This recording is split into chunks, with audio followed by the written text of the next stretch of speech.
অবস্থা এখন তো মর্মান্তিক অবস্থা আছে, কারণ ক্ষতিগ্রস্ত তো বেশি হয়ে গেছে আমাদের। কারণ এই 18 কেয়ার জমিন মাঝে মনে করেন না 8 কেয়ার জমিন চলে গেছে, 24 কেয়ারের মাঝে 8 কেয়ার চলে গেছে পানির তলে। এগুলো তো খাটা যাবে না এখন আর।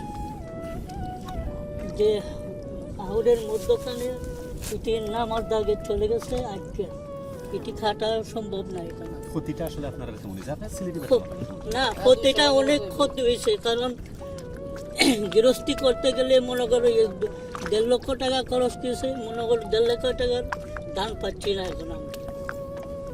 তো ওর দেখেই ক্ষতি হয়ে গেছে আমাদের।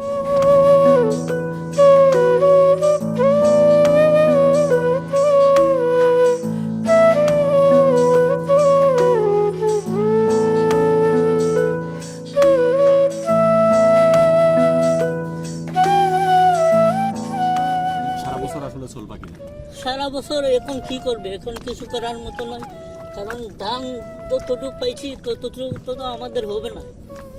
সারা বছর 6 মাসের খানা হবে না এখন। এদিকে যারা আসলে সংশ্লিষ্ট এতে আমাদের থেকে তো আরো অনেক মানুষ অনেক ক্ষতিগ্রস্ত আছে। আমরা তো কিছু পাইছি, কেউ তো পায় নাই। এই ধরনের মনে করেন না বর্ষা রাওরের অতিরিক্ত মানুষেরই বেশি কষ্ট হয়ে যাচ্ছে। যারা 5 কেয়ার করছে তারা 2 কেয়ার 3 কেয়ারই চলে গেছে পানির ভেতরে। তাহলে এখন কষ্ট কিরকম? অনেক কষ্ট তো না আরো বেশি হচ্ছে আমাদের। দেখতে পারছেন আপনারা, ধান কাটতেছি পানির পরিস্থিতি, এতে তো আমাদের কষ্ট বেশি হচ্ছে। কারণ দেখতেছেন আপনি সরাসরি তো সব কিছু আপনার কাছে কষ্ট আছে।